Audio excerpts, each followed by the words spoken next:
Leave right now.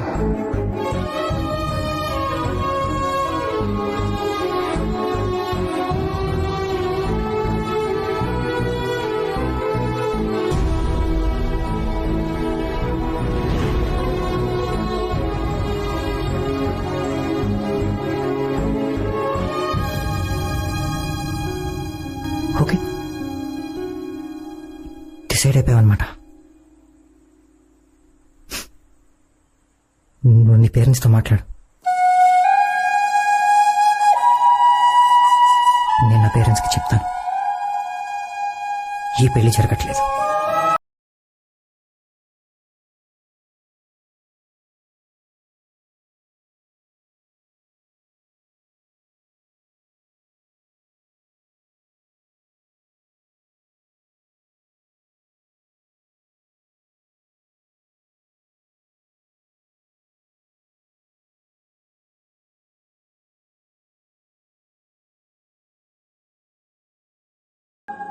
అక్షరా,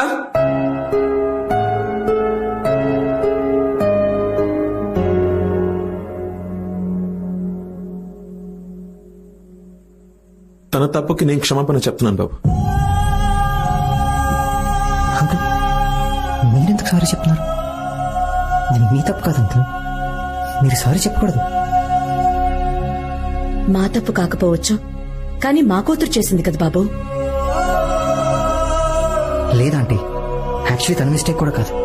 తను ముందే చెప్పింది మన పెళ్లి చేసుకోవద్దు, ఇక్కడతో ఆపేద్దామని. తప్పు నాది కూడా ఉంది. తను ఓపెన్ గా వద్దని చెప్పినా నేనే కొంచెం ఓవర్ కాన్ఫిడెంట్ గా ఉన్నాను. తనని మళ్ళీ నా దారిలోకి తెచ్చుకోవచ్చు అనుకున్నాను, అంత సెట్ అయిపోతుంది అనుకున్నాను. కానీ నేను అనుకున్నంత ఈజీగా ఏది జరగలేదు. ఏమండి, ఏమైనా మాట్లాడండి. ఏం మాట్లాడమంటావే? మన మనసుకు దగ్గరగా ఉన్న వాళ్ళు దూరం అయిపోతూ ఉంటే ఆ ఫీలింగ్, ఆ బాధ ఎంతమందికి అర్థమవుతుందంటావు? తను ఒక్కడికి తప్ప. అసలేం మాట్లాడుతున్నారండి? అంతా దానిష్టమేనా? అదనుకున్నట్టే జరగాల? అసలు ఎందుకు ఎందుకు మనం దాని మాట వినాలి చెప్పండి. ఎందుకంటే మన చుట్టూన్న వాళ్ళు, ఈ సొసైటీ ఏమనుకుంటుంది అది నాకు అనవసరం, నాకు ఇంపార్టెంట్ కాదు. నా కూతురు ఏమనుకుంటుంది అది నాకు ఇంపార్టెంట్. ఆనంద్ తను తీసుకున్న డిసిషన్ తప్పో రైటో నాకు తెలీదు, కానీ తనని మాత్రం నేను ఒంటరిగా వదలలేను. తను తీసుకున్న డిసిషన్ ఏదైనా సరే నేను దానికే రెస్పెక్ట్ ఇస్తాను. ఒకవేళ తనది తప్పైనా నేను తనకే సపోర్ట్ చేస్తాను. నీ తరపున మాత్రం ఒక్క రెస్పాన్సిబిలిటీ నేను తీసుకుంటాను. మీ ఇంటికి వచ్చి మీ తల్లిదండ్రుల్ని క్షమించమని అడుగుతాను. అంకుల్, మీరు మా ఇంటికి రావద్దు. మా పేరెంట్స్ నేనే కన్విన్స్ చేస్తాను. వాళ్ళకి ఎలా చెప్పాలో నేను వాళ్ళకి అలా చెప్తాను. మీరు వెంటనే బయలుదేరి హైదరాబాద్ వెళ్ళిపోండి అంకుల్, ప్లీజ్. ఎందుకంటే ఈ విషయం మా ఇంట్లో తెలిసినా కూడా ఎవ్వరు ఇక్కడికి వచ్చి మీ వైపు వేలు చూపకూడదు అంకుల్. అలా జరిగితే నేను చాలా ఫీల్ అవుతాను, చాలా బాధపడతాను. మీరంతా ఎంతో మంచివాళ్ళు అంకుల్. ప్లీజ్ వెళ్ళిపోండి అంకుల్, ప్లీజ్. అంకుల్ ప్లీజ్, మీరు పెద్దవారు. మీకు విషయం తెలుసా? ఫ్యూచర్లో మా ఇద్దరికి ఒక అమ్మాయి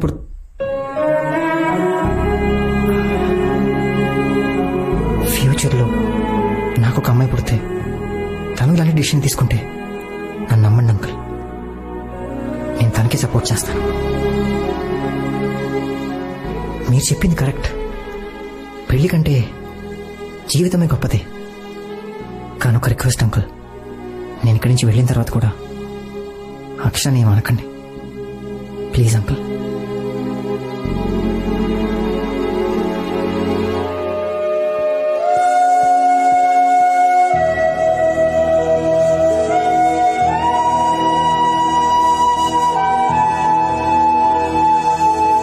మనం హైదరాబాద్ బయలుదేరుతున్నాం.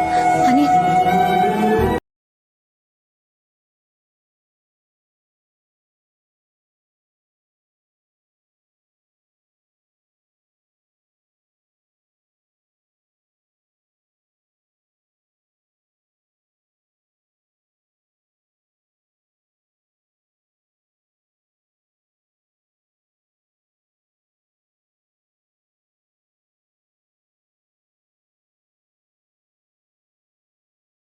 నేను అక్షర. ఒక్క నిమిషం ఆనంద్.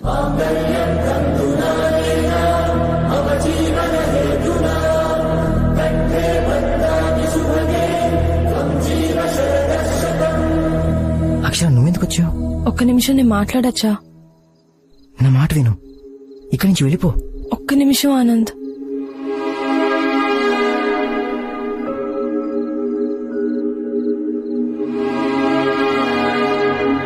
నీకు ఆనంద్ చెప్పే ఉంటాడు ఈ పెళ్లి జరగట్లేదని.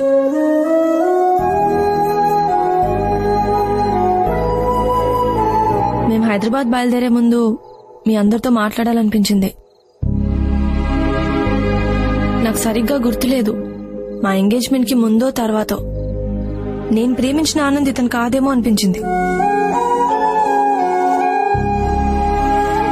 తను చాలా మారిపోయాడు అనిపించింది. నాకు స్టేజ్ లో భయం వేసింది ఆంటీ. రేపొద్దున పెళ్ళాక ఇంకా మారితే నా పరిస్థితి ఏంటనిపించింది.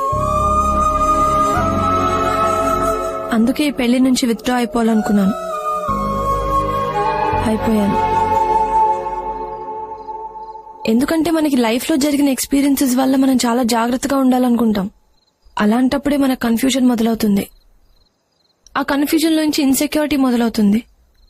నాకు అదే జరిగింది.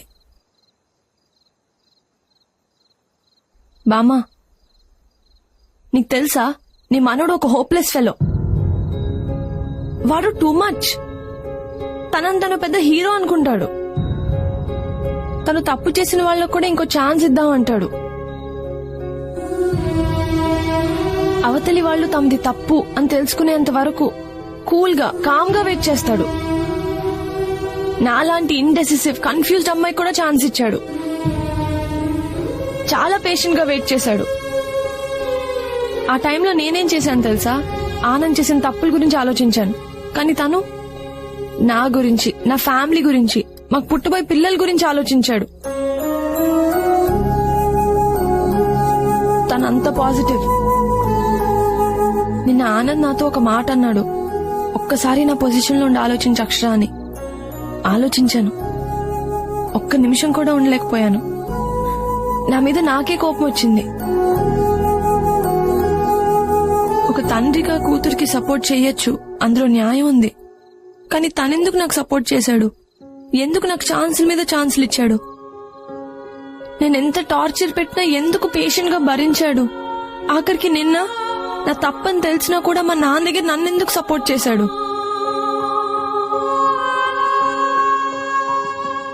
ఇంతకన్నా మంచోడు నాకు ఎక్కడ దొరుకుతాడు?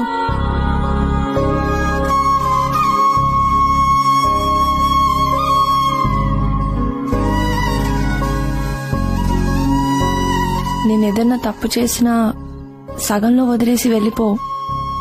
నన్ను గుండెల్లో పెట్టుకొని చూసుకుంటా. నిన్ను చాలా హర్ట్ చేశాను కదా. నువ్వు ఎప్పుడో అన్నట్టు గుర్తు, ఇద్దరి మధ్యన ఇష్టం కుదిరితే వాళ్ళ మధ్యన ఎన్ని గొడవలు వచ్చినా లైట్ తీసుకోవాలని. మన మధ్యన చాలా జరుగుండొచ్చు. లైట్ తీసుకుంటావా ఆనంద్? ప్లీజ్ నన్ను క్షమిస్తావా?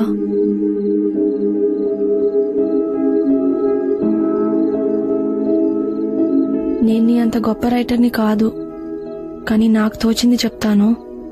చిలకలు ముద్దు పెట్టుకుంటే శబ్దం రావచ్చేమో, కానీ మన ఇద్దరి మధ్యన నిశ్శబ్దమే సంగీతం. నేను మాటే అవ్వచ్చు ఆనంద్, కానీ నువ్వు అందమైన పాట. నేను కలయి ఉండొచ్చు, కానీ నువ్వు కళ్ళ ముందు కనిపించే నిజానివి. నువ్వు అన్నట్టు నేను అరిగిపోయిన tape రికార్డర్నే.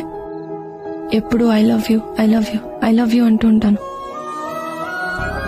Will you marry me Anand?